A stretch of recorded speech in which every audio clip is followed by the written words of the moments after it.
வேண்டும். மகாகவி பாரதி சாதாரண குடும்பத்திலிருந்து வந்தவன். அடுத்த வேளை சாப்பாட்டுக்கே சிரமைப்பட்ட ஒரு வாழ்க்கை வாழ்ந்தவன். ஆனால் அவன் தோற்றம் எப்படி இருக்குமா? ஒரு ராஜா மாதிரி இருக்குமா. பழைய வேட்டியை கட்டினாலும் கம்பீரமாக கட்டியிருப்பானாம். ஒரு கிழிந்து போன கோட்டை அவ்வளவு கம்பீரமாக உடுத்துவானாம். ஒவ்வொரு நாளும் ஒவ்வொரு பூ அந்த கோட்டில் சரிக்குவானாம்.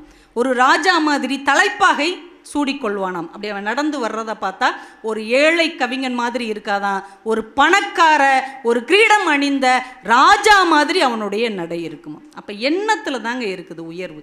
அவருடைய நண்பர் இப்படி ரொம்ப நாளாக கிழிஞ்ச ட்ரெஸ்ஸே போட்டுட்டு இருக்கிறாருன்ட்டு அவருக்கு ஒரு பட்டு வேட்டியும் 10 துண்டும் வாங்கி கொடுத்துருக்கிறார். உடனே அதை எடுத்து கட்டிட்டு நான் அப்படியே ஒரு வாக்கிங் போயிட்டு வர்றேன் அப்படின்னு போயிருக்கிறார். போகும்போது அங்கே ஒரு ஏழை வெறும் துண்டு மட்டும்தான் கட்டியிருக்கிறாரு, குளிரில் நடுங்கிக்கிட்டு இருக்கிறார்.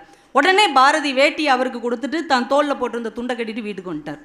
என்ன பாரதி, இப்போ தானே உனக்கு நான் புது ட்ரெஸ் கொடுத்தேன், அதுக்குள்ளே நீ இன்னொருத்தருக்கு கொடுத்துட்டியே.